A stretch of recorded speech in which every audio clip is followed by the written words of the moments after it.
වීඩියෝගෙන් අපි කතා කරන්න යන්නේ කොහොමද Google account එකක් නිර්මාණය කරගන්න කියලා. brand new Google account එකක් නිර්මාණය කරගන්න විදිය ගැන තමයි අද වීඩියෝ එකේදී අපි කතා කරන්නේ. ඔයගලන්ට දැනටමත් account එකක් තියෙනවා නම් අපිට පුළුවන් Google browser එක open කරගන්න. ඊළඟට ඔයගලන්ගේ account icon එක ළඟට යන්න. නැත්නම් ඔයගලන්ට මේ විදියට නැති account එකක් තමයි පෙන්වන්නේ. ඔයගලන්ට පුළුවන් මෙතන add another account කියන option එකට යන්න. එහෙමත් නැත්නම් ඔයගලන්ට පුළුවන් මෙතන උඩ තියෙන icon එක උඩ click කරලා add කියන option එකක් දෙන්න. මේ තියෙන මගේ account අපිට පුළුවන් මේ විදියට account ගොඩක් මේ විදියට add කරගන්න.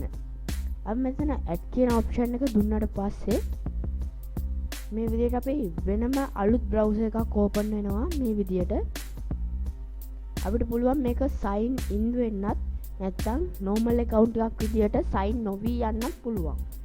අපි sign in කියන option එක ලබා දුන්නොත් අපිට පුළුවන් sign in වෙන්න. අපි continue without an account කියන option එකට ගියාට පස්සේ අපිට නමක් දෙන්න ඉල්ලනවා. ඒ වගේම color එකක් දෙන්න ඉල්ලනවා. මම අපේ channel එකේ නම දෙන්නම්. මේ විදියට නම දුන්නාට පස්සේ අපිට මේක ක්‍රියේට් කරගන්න පුළුවන් හැකියාව අපිට ලැබෙනවා.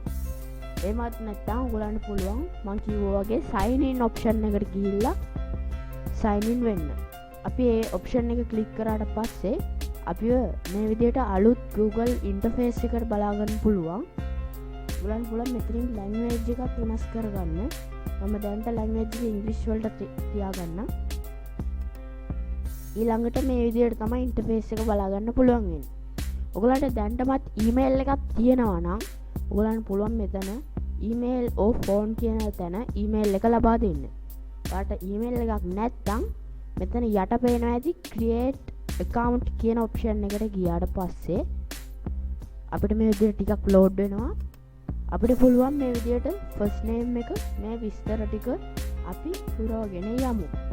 අපිට පුළුවන් මේ විදියට ඉන්ටර්ෆේස් එකේදී first name එක අපිට පළවෙනි නම ළඟ last name එක දෙන්න පුළුවන්.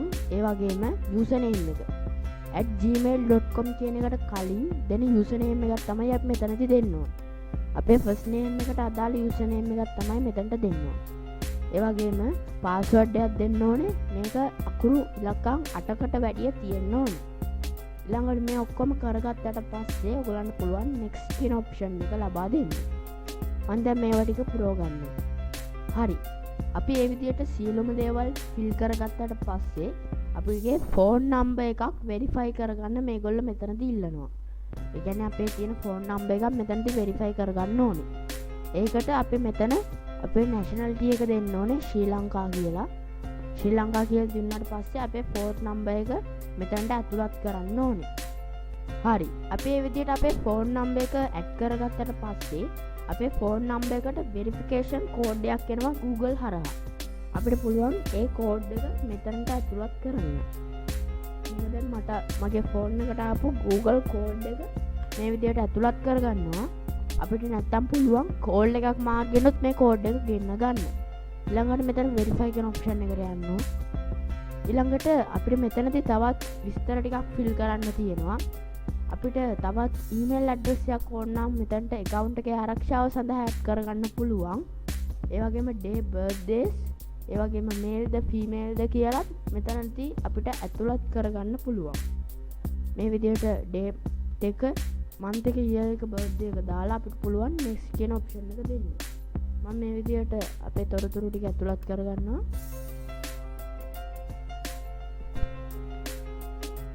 හරි. අපි මේ විදිහට තොරතුරු ටික ඇතුළත් කරගත්තට පස්සේ අපිට පුළුවන් next කියන option එක ලබා දෙන්න.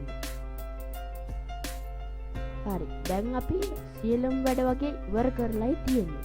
මෙතනදී අපෙන් permission වගේක් ඉල්ලනවා. අපිට මෙතනදී voice calls, Google ads ඒවා අපිට allow කරන්නද කියලා මේගොල්ලෝ මෙතනදී අහනවා.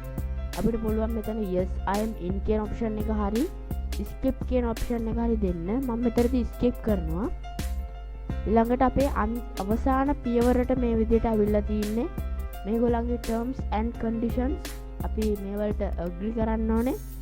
agree දුන්නාට පස්සේ අපිට පුළුවන් අපේ account එක සාර්ථකව හදලා නිම කරන්න.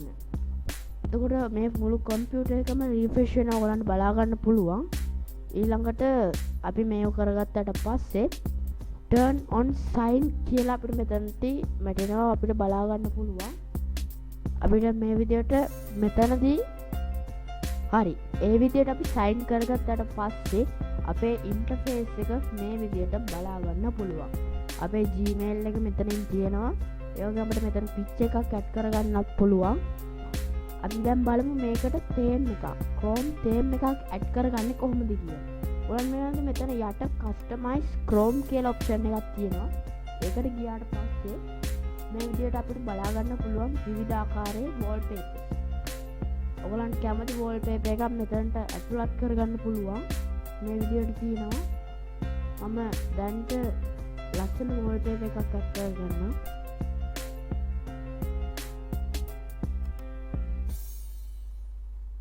හරි මේ විදිහට done කියන option එක දුන්නාට පස්සේ අපේ Chrome wallpaper එක මේ විදිහට ලස්සනට apply වෙනවා ඔයගලන්ට බලා ගන්න පුළුවන්.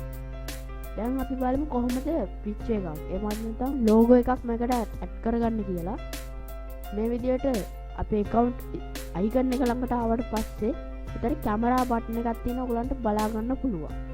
camera button එක click කරායින් පස්සේ ඔයගලන්ට මේ විදිහට ටිකක් වෙලා load වෙනවා. මෙතනදී අපිට profile photo එකක් add කරන්න පුළුවන්. අපේ computer එකේ තියෙන මතක phone එකේ තියෙන photo එකක් මේ විදිහට add කරගන්න පුළුවන්. අපිට කැමරාවෙන් හෝ අප්ලෝඩ් කිරීමෙන් කරන්න පුළුවන්. මම මේ විදිහට මගේ PC එකේ තියෙන ෆොටෝ එකක් මේ විදිහට අපි ඇඩ් කරගන්නවා. මගේ logo එක මම මෙතනට ඇඩ් කරගන්නවා. ඔයගලන්ට පේනවා ඇති අප්ලෝඩ් කියලා මේ විදිහට අපේ ෆයිල් එක එමත් නැත්නම් logo එක අප්ලෝඩ් වෙන්න පටන් ගන්නවා. ඊළඟට අපිට මේක crop and rotate ඒ කියන්නේ මේක කරකවන්න ඕනේද ඒ දේවල් කරලා අපිට පුළුවන් මේක සම්පූර්ණයෙන්ම done කරගන්න. හරි මේ විදිහට තමයි අපි සියලුම වැඩ ටික වෙන්නේ. logo අපිට මේ logo එක add වෙන්න ටික දවසක් විතර යනවා. දවසක් දෙකක් විතර යනවා මේ logo එක මේකට add වෙන්න. අපිට පුළුවන් සාමාන්‍ය පරිදි දැන් අපේ වැඩ කටයුතු මේ browser එක හරහා කරගන්න. එහෙනම් මේ වගේ අලුත්ම අත්‍යවශ්‍ය වීඩියෝස් දැනගන්න ටෙක් බොයිස් අපි දාන වීඩියෝස් එසැනින්ම ඔයගොල්ලෝ ළඟට ගෙන්න ගන්න. ලයික් කරන්න, කමෙන්ට් කරන්න, ෂෙයා කරන්න. එහෙනම් අපි